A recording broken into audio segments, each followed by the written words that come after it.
Bulletin की शुरुआत अपराध की खबर के साथ। आगरा में 2 कत्ल हुए हैं, एक महिला और एक पुरुष, दोनों प्रेमी प्रेमिका बताए जा रहे हैं। इल्जाम महिला के पति पर लगा है। बाराबंकी में बीजेपी की रैली के दौरान धर लिया गया चोर और हो गई उसकी धुनाई। जो बड़ी खबरें हैं इस वक्त हम आपको बता दें, उधर बंगाल के पुरुलिया में सुनाई दी मुख्यमंत्री योगी की दहाड़ और अब कई बड़ी खबरें हैं आपके लिए। लेकिन सबसे पहले आज की ये जो सबसे बड़ी खबर है उसकी बात कर लेते हैं। तो आज की जो सबसे बड़ी खबर है वो पुरानी पेंशन बहाली की मांग को लेकर उत्तर प्रदेश के लाखों कर्मचारी एक बार फिर सरकार के खिलाफ मोर्चा खोल चुके हैं। इसके तहत कल से 12 फरवरी तक का, यानी कि 6 फरवरी से 12 फरवरी तक 7 दिन के महाहड़ताल का ऐलान किया गया है। सरकार ने हड़ताल पर कड़ा रुख अपनाते हुए 6 महीने तक के लिए प्रदेश में एस्मा लागू कर दिया है। यानी कल होने वाली हड़ताल पर गैर कानूनी होगी अगर कल हड़ताल होती है तो। लेकिन राज्य कर्मचारी अड़े हुए हैं और इस बार आर पार के मूड में है। हम आपको बता दें कि 1 अप्रैल 2005 से लागू न्यू पेंशन स्कीम की जगह पुरानी व्यवस्था लागू किए जाने की मांग कर रहे हैं। सीएम योगी ने 8 सदस्यीय कमेटी का गठन भी किया था, लेकिन अब तक ना तो ये कमेटी कोई हल निकाल पाई है, ना ही कल से होने वाली हड़ताल को लेकर सोमवार देर रात मुख्य सचिव की कोई बैठक में फैसला हो सका। बहरहाल सरकार की ओर से एस्मा लागू होने के बावजूद कल से होने वाली हड़ताल में करीब 200 संगठनों के जुड़े होने की करीब 30 लाख लोगों के सम्मिलित होने का दावा किया जा रहा है कि 30 लाख लोग कल से हड़ताल पर होंगे। देखिए, इसमें हमारे लगभग 200 संगठन पूरे प्रदेश के, इसमें अधिकारियों को भी संगठन तमाम सारे साथ आए हैं और पूरे प्रदेश का अगर हम संख्या बताएं आपको तो लगभग 30 लाख की संख्या बैठेगी कि हम लोग अपना रोने का काम तो करेंगे ही। सरकार करे या न करे, दे या न दे, उसी का असर हम लोग चला रहे हैं। सरकार को चाहिए कि इस तरह के काम न करे, लेकिन सरकार करती तो हम उसका स्वागत करेंगे कि वो हमारे ऊपर एस्मा लगाए, हमें जेलों में बंद करे, जो भी करना है वो करने का प्रयास करे, लेकिन हम अपनी मांग के लिए अपना प्रदर्शन तो करेंगे। एक ही मांग हमारी है, वो है हमारी पुरानी पेंशन व्यवस्था जो थी वो बहाल की जाए। विगत 13 वर्षों से सरकार ने एक नई योजना लागू की कर्मचारियों के ऊपर, अधिकारियों के ऊपर, शिक्षकों के ऊपर कि हम शेयर आधारित पेंशन देंगे, लेकिन उसका जब हश्र हम लोगों ने देखा, अभी 13 साल बाद देखा कि कोई सिस्टम ही सरकार नहीं बना पाई। आज भी आपने अखबारों में पढ़ा होगा कि 10,500 करोड़ सरकार अब डालने का मन बना रही है। यानी हमारा पैसा 10,500 करोड़ रुपया वो सरकार ने दूसरे मदों में खर्च कर लिया। हमारा जब आदमी रिटायर हो रहा है तो उसको कुछ भी नहीं मिल रहा है, और शेयर मार्केट में जाने का मतलब है कि वो कुछ भी नहीं पा पाएगा। शेयर मार्केट की स्थितियां बहुत। तो जेल जाएंगे लेकिन हड़ताल जरूर करेंगे, ये कहना है कर्मचारियों का। पुरानी पेंशन बहाली की मांग को लेकर गाजियाबाद डीएम ऑफिस के बाहर सैकड़ों शिक्षकों ने प्रदर्शन किया। शिक्षकों का कहना है कि वे पुरानी पेंशन बहाल की मांग को मनवाकर ही रहेंगे। टीचरों का यह भी कहना है कि आर पार की लड़ाई है, या तो उनकी मांगे मानी जाएगी या फिर उन्हें जेल भेज दिया जाए। इनका कहना है कि जल्द ही ये आंदोलन देशव्यापी होगा और सभी टीचर एकजुट होकर दिल्ली में संसद का घेराव करेंगे।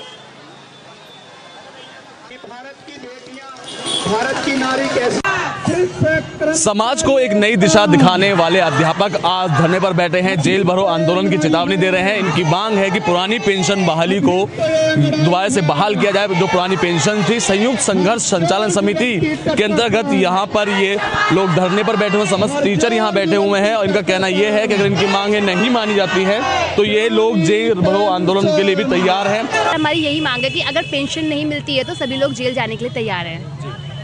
दो है। ऐसे में आपको लगता नहीं सरकार अभी आपकी अनसुनी कर रही है, क्योंकि अध्यापक जो होते हैं समाज को जहां एक और आईना दिखाते हैं, उन्हें इस तरह का आंदोलन करना पड़ रहा है। हाँ, तो वो अनसुनी करी, तभी तो हम धरना दे रहे हैं, तभी तो हम जेल जा रहे हैं। अपना बुढ़ापा सुधारने के लिए हम लोग को जेल जाना है और जा ही रहे हैं और जाएंगे। जब तक पेंशन नहीं मिलेगा तब तक जेल से निकालेंगे, फिर जाएंगे। अब देखना ये होगा कि सरकार आखिरकार इन अध्यापकों की मांग को मानती है या नहीं। कैमरा पर्सन शिवम के साथ अमित राणा, न्यूज़ 18 उत्तर प्रदेश। चलिए अब बात कर लेते हैं सीएम योगी आदित्यनाथ के आज की रैली की बात कर लेते हैं। पुरुलिया में आज उनकी रैली हुई, लेकिन काफी सियासी ड्रामा भी इस दौरान देखने को मिला। रैली में शामिल होने के लिए सीएम योगी सबसे पहले झारखंड के बोकारो तक हेलीकॉप्टर से गए। वहां से योगी सड़क मार्ग से पुरुलिया पहुंचे। दरअसल स्थानीय प्रशासन ने योगी के हेलीकॉप्टर को लैंड करने की इजाजत नहीं दी थी, जिसके बाद बीजेपी ने अपनी रणनीति बदलकर योगी को सड़क से बंगाल भेजने की योजना बनाई। रविवार को भी सीएम योगी आदित्यनाथ का प्रोग्राम था, लेकिन उनके हेलीकॉप्टर को लैंड करने की परमिशन नहीं मिली, जिसके बाद उन्होंने फोन पर रैली को संबोधित किया था। आज पुरुलिया में भी योगी को जनसभा की इजाजत भी नहीं मिली थी, इसके बावजूद योगी वहां रैली करने पहुंचे और उन्होंने लोगों को संबोधित किया।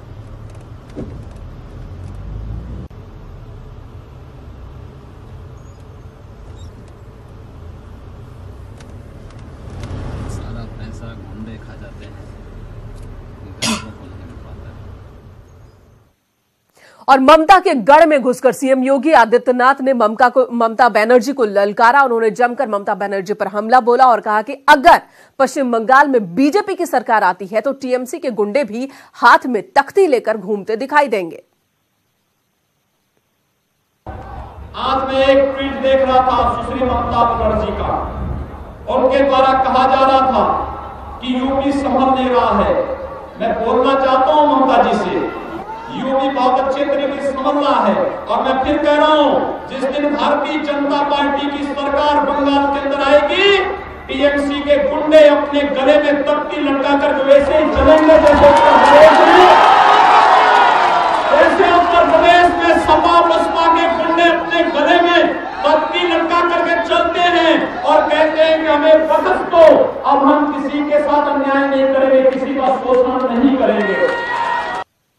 आज जैसे ही सुप्रीम कोर्ट का फैसला आया, उन्होंने यू टर्न किया, कहा कि हम तो सहयोग करने को तैयार हैं।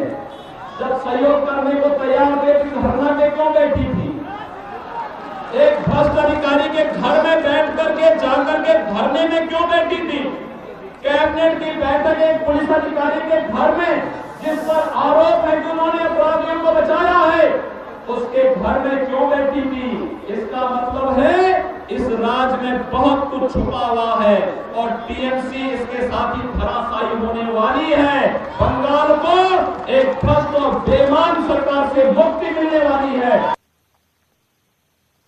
और इस रैली से पहले पश्चिम बंगाल की मुख्यमंत्री ममता बनर्जी ने आज सुबह ही सीएम योगी आदित्यनाथ को कहा था कि अब वो अपने प्रदेश को देख ले, उत्तर प्रदेश को देख ले, फिर पश्चिम बंगाल में रैली बाद में करें, जिसका जवाब सीएम योगी आदित्यनाथ ने ट्विटर के जरिए दिया। पंचायत चुनाव में पश्चिम बंगाल की उन्होंने बात कही। सीएम योगी ने कई ट्वीट किए, एक के बाद एक। उन्होंने कहा कि पश्चिम बंगाल में जिस तरह से बीजेपी नेताओं की रैली पर सियासत हो रही है, उसे लेकर डिप्टी सीएम केशव प्रसाद मौर्य ने भी हमला किया। बंगाल में भारी हिंसा हुई। ट्विटर पर ये सीएम योगी आदित्यनाथ ने हमले किए, सैकड़ों लोग मारे गए, लेकिन यूपी में हुए चुनाव के दौरान ऐसा कुछ भी देखने को नहीं मिला। प्रगति के पथ पर उत्तर प्रदेश बढ़ रहा है, ये भी लिखा ट्विटर पर सीएम योगी आदित्यनाथ ने।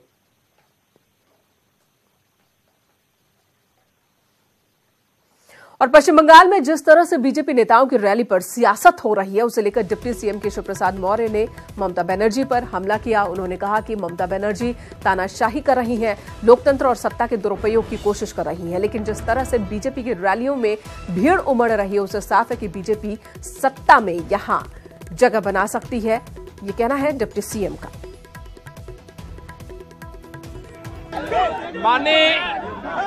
योगी आदित्यनाथ जी देश के सबसे बड़े प्रदेश उत्तर प्रदेश के मुख्यमंत्री हैं, एक संवैधानिक दायित्व में है और भारतीय जनता पार्टी की सभाओं को संबोधित करने के लिए जाना भाजपा सरकार के मुख्यमंत्री होने के नाते उनका अधिकार है। लेकिन जिस प्रकार से ममता बनर्जी जी तानाशाही कर रही हैं, जिस प्रकार से लोकतंत्र की हत्या करने का प्रयास कर रही हैं, जिस प्रकार से सत्ता का दुरुपयोग करने का प्रयास कर रही हैं और जिस प्रकार से भाजपा की चाहे माननीय प्रधानमंत्री जी की रैली हो, चाहे राष्ट्रीय अध्यक्ष जी की हो, चाहे मुख्यमंत्री जी की हो, जन सैलाब उमड़ रहा है, उससे साफ है कि 42 में से सर्वाधिक सीटें भाजपा के खाते में 2019 में आने जा रही।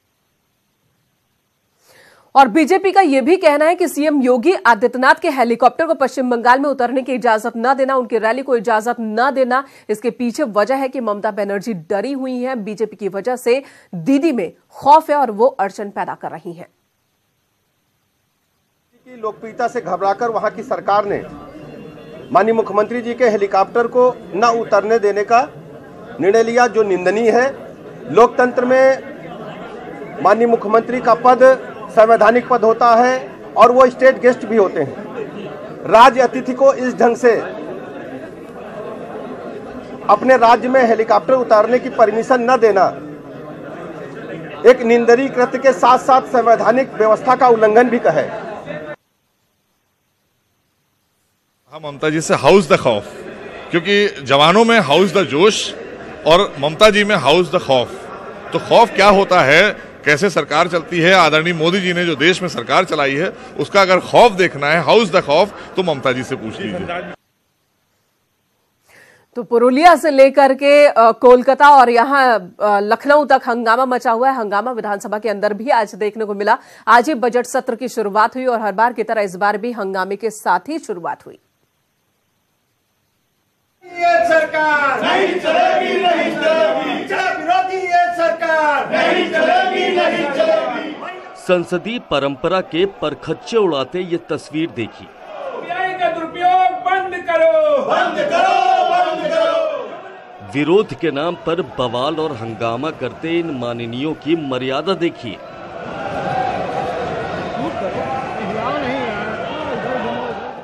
करोड़ों खर्च कर जनता के लिए बुलाए गए बजट सत्र की शुरुआत हंगामे के साथ हुई। राज्यपाल के अभिभाषण से शुरू हुआ सत्र हंगामे और मारामारी की भेंट चढ़ गया। करीब 11 बजे जैसे ही राज्यपाल महोदय ने संबोधन शुरू किया तो समाजवादी पार्टी और बहुजन समाज पार्टी के विधायक वेल में आ गए और सरकार के खिलाफ नारेबाजी करने लगे। हाथों में तख्ती लेकर जनप्रतिनिधियों ने जमकर प्रदर्शन किया। ये भारतीय जनता पार्टी की डाली हुई परंपरा है। आप लोग यही थे 5 वर्ष हम लोग की सरकार ये लोग नहीं चलने देते थे, राज्यपाल को अभिभाषण पढ़ने देते थे। राज्यपाल भी परंपरा से हट करके अभिभाषण दे रहे हैं। कानून व्यवस्था ध्वस्त है, योगी बाबा मस्त है। कानून व्यवस्था। लाल नीली टोपी पहने एसपी बीएसपी के विधायक युवा और किसान जैसे अहम मुद्दों पर सरकार को घेरते दिखाई दिए। सरकार पर सियासी वार करने के दौरान इन माननीयों ने मर्यादा को न सिर्फ लांघा बल्कि राज्यपाल पर कागज के गोले भी फेंके, जिससे सदन का माहौल गर्मा गया। गुंडागिर्दी की हद में जाकर के श्री राज्यपाल पर कागज के गोले उछाले और निशाना लगा करके उन पर प्रहार करने का प्रयास किया गया। यह अत्यंत ही निंदनीय आचरण रहा है। सदन से लेकर गलियारे और सड़क तक एसपी बीएसपी के बागी तेवरों ने सरकार पर तलवार की तरह प्रहार किया। विधानसभा के गलियारे में समाजवादियों ने मोदी और सीबीआई का पोस्टर लेकर विरोध दर्ज किया तो सड़क पर भी समाजवादियों ने अनोखे ढंग से सरकार के खिलाफ आवाज बुलंद की। सदन के बाहर समाजवादी सदस्य ने सांड और गाय का कटआउट लेकर सरकार की नीतियों के खिलाफ हल्ला बोल किया। लेकिन सवाल ये कि ये सदन है ना कि कोई कुश्ती का अखाड़ा। यहाँ मर्यादा सभी दल भूलते नजर आ रहे हैं और लगातार सदन की कार्रवाई में व्यवधान भी डाल रहे हैं। वीडियो जर्नलिस्ट सुधीर के साथ अजीत सिंह, न्यूज 18 लखनऊ। और विधानसभा में नारेबाजी के दौरान ही समाजवादी पार्टी के एक विधायक का बेहोश हो गए, जिनका हालचाल जानने के लिए अब राज्यपाल राम नाईक ट्रॉमा सेंटर जाएंगे। सुभाष पासी सदन में नारेबाजी के दौरान बेहोश हो गए थे। डॉक्टरों का कहना है कि सुभाष पासी को ब्रेन हैमरेज हुआ है। पहले सुभाष पासी को सिविल अस्पताल ले जाया गया, जहां से हालात गंभीर होने पर केजीएमयू के ट्रॉमा सेंटर में भर्ती कराया गया है, जहां उनका इलाज चल रहा है। बीजेपी के राष्ट्रीय उपाध्यक्ष और मध्य प्रदेश के पूर्व मुख्यमंत्री शिवराज सिंह चौहान सेक्टर संयोजकों के सम्मेलन में हिस्सा लेने आए थे बाराबंकी। वो यहां आए तो थे बीजेपी कार्यकर्ताओं को इलेक्शन मैनेजमेंट का गुर सिखाने, लेकिन कार्यक्रम के बाद की जो तस्वीर सामने आई है वो इंसानियत को शर्मसार करने वाली तस्वीरें हैं। इस वक्त आपके सामने टीवी स्क्रीन पर आप देख रहे हैं, एक तरफ शिवराज सिंह चौहान जिन्होंने कार्यकर्ताओं को संबोधित किया, तो दूसरी तस्वीर जो आप देख रहे हैं सम्मेलन के बाद की तस्वीर है। सम्मेलन के दौरान कुछ लोगों के पर्स और मोबाइल फोन चोरी हो गए थे, जिसके आरोप में बीजेपी कार्यकर्ताओं ने एक आरोपी को पकड़कर उसे पेड़ से बांधा, बेरहमी से उसकी पिटाई की, लात घूसे थप्पड़ जड़े, उस पर डंडों से पिटाई की गई। इस दौरान कई और कार्यकर्ता थे जो तमाशबीन बन देखते रहे। सोशल मीडिया पर अब ये वीडियो वायरल हो रहा है। देखिए किस तरह से बीजेपी कार्यकर्ता चोरी के आरोपी की बेरहमी से पिटाई कर रहे हैं। हालांकि ये शख्स गिड़गिड़ाता रहा, लेकिन बीजेपी कार्यकर्ता इसे पीटते रहे।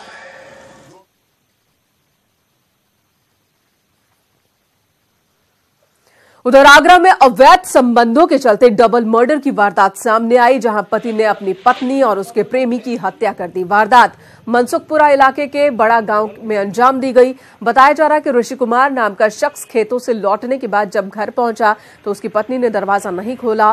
थक हार कर ऋषि ने अपने ही घर का दरवाजा तोड़ा और अंदर उसने अपने पत्नी को उसके प्रेमी के साथ पाया, जिसके बाद उसने दोनों की हत्या कर दी। फावड़े से मारकर हत्या की है। पत्नी लक्ष्मी और उसके प्रेमी दीपक की हत्या कर दी, जिसके बाद वो सीधे थाने पहुंचा और पुलिस के सामने अपना जुर्म कबूल भी कर लिया।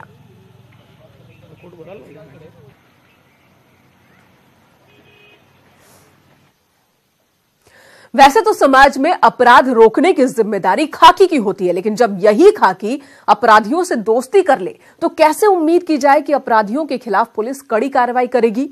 कानपुर के बर्रा थाने की ये तस्वीर आप देख रहे हैं। चिंता का विषय है ये तस्वीर। जिस शख्स को शिकंजे के पीछे होना चाहिए था वो पुलिस के साथ अपना जन्मदिन मना रहा है। थाने में केक काटा जा रहा है। तस्वीरों में आप देख सकते हैं जिस शख्स के जन्मदिन पर जश्न मनाया जा रहा है वो रजत शर्मा उर्फ जिद्दी पंडित है, जिसके खिलाफ थाने में रंगदारी मांगने समेत कई गंभीर धाराओं में मामला दर्ज है। पुलिस के लिए ये एक वांछित अपराधी है, लेकिन पुलिस उसे गिरफ्तार करने के बजाय केक खा रही है। जिद्दी पंडित जिन लोगों को केक खिला रहा है उनमें एक अरुण कुमार है जो कि इसी थाने में दारोगा है, और जब दारोगा साहब ही केक खा रहे हैं तो फिर बाकी पुलिसकर्मियों की बिसात ही क्या, वे भी केक खा रहे हैं और बाकायदा अपराधी को केक खिला भी रहे हैं। तस्वीरों के वायरल होने के बाद अब मामले की जांच की बात अधिकारी कर रहे हैं। सोशल मीडिया पर एक फोटो वायरल हुई है जिसमें बर्रा थाना के चौकी पर एक वांछित अभियुक्त द्वारा केक बांटने की तस्वीर बताई जा रही है। इस संदर्भ में इसकी जांच की जा रही, जांच में जो भी सत्यता पाई जाएगी उस पर कार्रवाई की जाएगी। इधर मशहूर तबला वादक जाकिर हुसैन ने आज ताजमहल का दीदार किया और एक बार फिर कहा वाह ताज। जाकिर हुसैन के साथ उनकी पत्नी और परिवार के कुछ लोग भी थे। जाकिर हुसैन ने करीब 1 घंटे का वक्त ताजमहल में बिताया, उसकी खूबसूरती को निहारा और जमकर फोटो सेशन भी करवाया।